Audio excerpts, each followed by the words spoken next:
Итак, что нам потребуется? Прежде всего, фимогель. Дальше нам потребуется холодная эмаль. Я взял несколько прозрачных цветов: синий, зеленый, красненький, желтенький и один непрозрачный на пробу карамельный цвет. Стаканчики, палочки для смешивания, несколько стеклышек.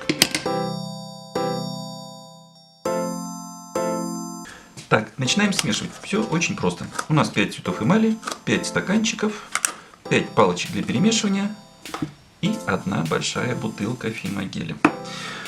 Пропорции исключительно на глаз.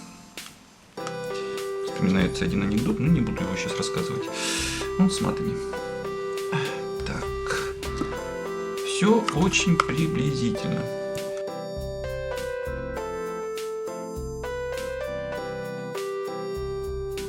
Начинаем. Сначала синяя эмаль. Синяя холодная эмаль iMagic. Просто высыпаем. Так, чтобы веселее было высыпать, мы сделаем вот что. Дырочку пошире. Тыдыщ. Высыпаем. О, какая красота.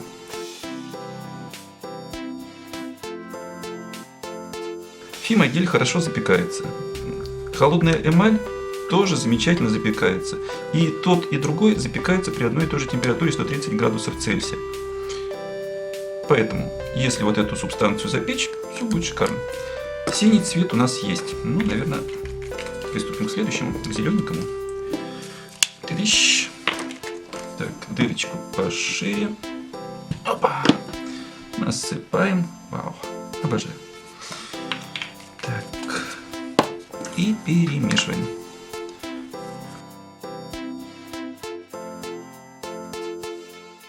Следующий красненький.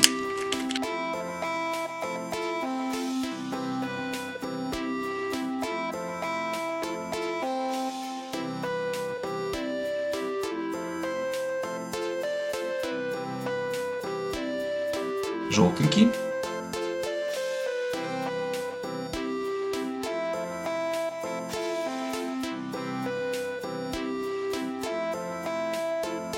Четыре цвета у меня прозрачных.